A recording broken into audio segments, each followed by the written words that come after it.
and Horace Silver, which is a pretty good way to start out as a musician. And not only did he end up writing music for Miles Davis and Horace Silver, but Benny Golson has probably written more charts that became jazz standards than any other composer that we have. Now, there's another musician that I need to tell you about tonight. Clifford Brown was an incredibly young trumpet player in the early 50s. And besides the impact that he made on a generation of jazz musicians, he also made an impact on people by his lifestyle. Because unlike so many of his peers, Clifford Brown stayed away from drugs and alcohol. And when the great saxophonist Sonny Rollins was recovering from a deep addiction to heroin, he was somebody who said that Clifford was the guy who showed him that it was actually possible to live a good, clean life and still be a good jazz musician. Not everybody thought that that was the case back then. And then at the age of 25, Clifford Brown died tragically in a car accident. And Benny Golson wrote, "I Remember Clifford," in his memory. Countless jazz musicians have recorded this song to honor not only his brilliant trumpet playing, but also the impact that he had on people around him. So this combo is going to play "I Remember Clifford" for you, and then they're going to follow it with another chart that was recorded by Benny Golson, but it was written a generation earlier by Englishman turned New Yorker Ray Noble. And although Golson and Noble weren't contemporaries, these next two charts appear together on, I was able to find 6 or 7 different albums by different artists that put these two charts together on an album. So it's almost like the songs themselves are good friends. It's kind of an odd coincidence, and you're going to have the chance to hear these both back to back now. Benny Golson's "I Remember Clifford" and Ray Noble's classic "Cherokee."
Hope you can tell we're having a good time, and I hope that you're having a good time too.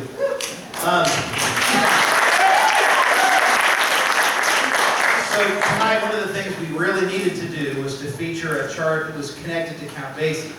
Cherokee was famously recorded by the Basie Band on more than a dozen separate albums with different guest soloists and different arrangements on every one.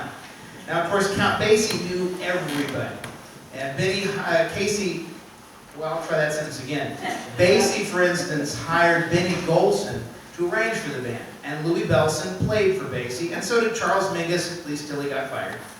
And Thad Jones played for the Basie Band early in his career, and later he led the band himself after the Count stepped down. And the Basie and the Ellington bands not only had a lot of personnel overlap over the years, but they actually cut an album together in 1961 called The Count Meets the Duke. And we're going to play now another great jazz standard that Count Basie recorded multiple times. This particular version is a very, very 1955 sort of a version. It featured Joe Williams on the vocals at the time. We're going to bring Kent back to the microphone for All Right, Okay, You Win.